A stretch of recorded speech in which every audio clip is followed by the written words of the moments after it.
The United States Postal Service is determining whether they should move the process and distribution center on William Street to Rochester.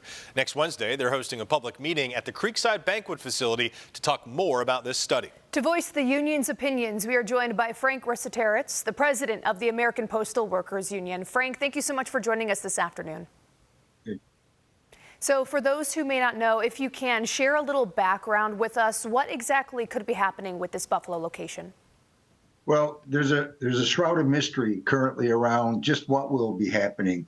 Back in August, we, through unorthodox manner, became aware of a list where Buffalo was one of 29 sites nationwide under review to lose mail to another facility.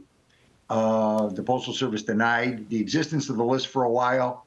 Finally, when they decided to acknowledge it, the requirement is to have a public meeting, but then the scheduling of public meeting was denied for the downtown library. We found out it was indeed there. We objected to the location and the accessibility to the public and have to pay for parking, which would be tantamount to a admission charge for a public meeting. So therefore, that said, the secrecy continues. All we know is we're one of 29 sites that nationwide that are under review to lose mail to another facility. 9 of those sites have been completed. So because they're not telling us what mail or anything specific, hiding under the terminology review, what we can glean is only what the 9 completed finalized studies have come forward with. Frank, let's talk a little bit about the logistics for this particular facility and this facility only, because we're only talking about this one of the 29. What is the potential for impact here? How many people work at this processing facility on William Street? How many people could this affect? Well, we have to take this incrementally because we have no idea of the effect on the number of people until we know exactly what mail and what volume of mail will be moved is being reviewed for Rochester. So the loss of mail translate into loss of the need of work hours. We're not anywhere near the work hour evaluation simply because we don't even know what mail. How many people, Frank, how many people work at the facility, the building on William Street? How many people are employed there under your union? Well, the total craft employees plus management employees would be a little over 700. So a little over 700. So we are talking about the potential of moving this facility, the mail distribution process that has been here in Buffalo for years and years and years, and the potential of losing hundreds of jobs to Rochester. Is that correct?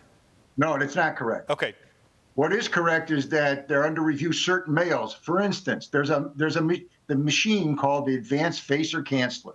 And the nine sites that were finalized, they removed those from them 9 sites. We're assuming that under the review, we would lose our Advanced Facer Canceller. What that does is mail that is mailed here locally, mail that is, we call it originates here. And it's going to stay in this area. It's going to go in this general area. Mail in a 140 zip code, 141, 142, 143, 147. That mail, which is mailed in mailboxes and across windows, that mail, which is mailed here, which is going to be distributed and end up here, delivered here, that mail now will not go through our Advanced Facer Cancellers because the other sites, they've taken them right out. That mail will go to Rochester to be processed, and then it'll be worked on there and returned back here for further walk sequencing to the way the carriers carry their mail. So it's an extra step in the processing, whereas mail that was mailed here that was going to be delivered in our area would stay in our building and be processed. Now it won't stay in our building. It will go to Rochester for initial processing and then be sent back to Buffalo. That's where the delay is. That is where the public should be concerned, that delay. Well, unfortunately, our time is short, Frank. We ran out of time. This certainly is a story we will keep following. Thank you so much for taking the time to join us. Okay, thank you.